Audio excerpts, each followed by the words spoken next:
Hello, my dear booksellers. I am Richard Russo, and I wish I were there to talk to you in person, but alas, that is not possible.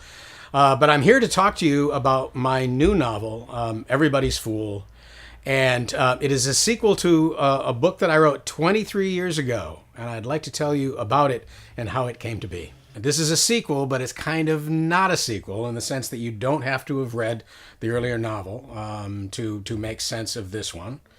Many of the same characters are there, and then there are also some new ones.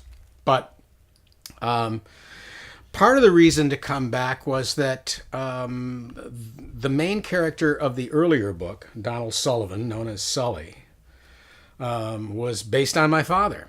And he was absent a lot from my early life. And by the time I got a chance to know him, I was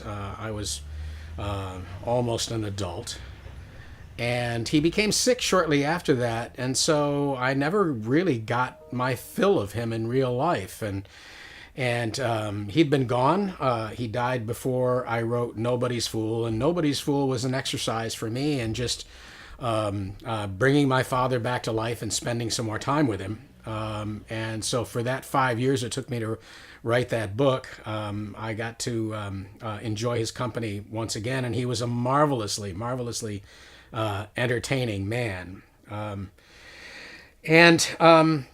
yet when that book was done, I thought it was like my other books, all of my other books. When they're done, they're done. I move on to something else. But one of the things that happened in between these 23 years, between Nobody's Fool and Everybody's Fool, there was a wonderful movie made. And that character, Sully, was portrayed so vividly, so memorably, with such incredible charm and depth by Paul Newman, who of course has also died in the interim. And we made 3 movies together, Paul and I. And I discovered that when I sat down to Everybody's Fool to revisit Sully, to revisit my father, I discovered that I was also revisiting my old friend Paul Newman, and what a thrill that was! What a joy that was to spend some time with him. But you know, one of the things that an actor does when he really assumes a role and really makes that role his own, I discovered that I no longer completely owned that character anymore.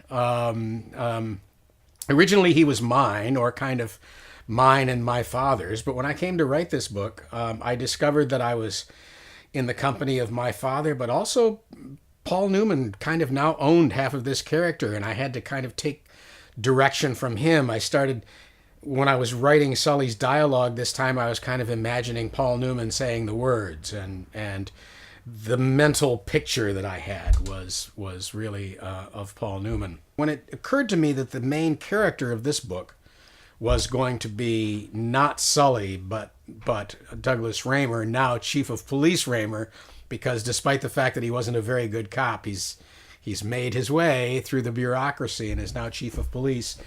I discovered that that character too was no longer completely mine. It belonged in part to Philip Seymour Hoffman, who had died tragically, of course.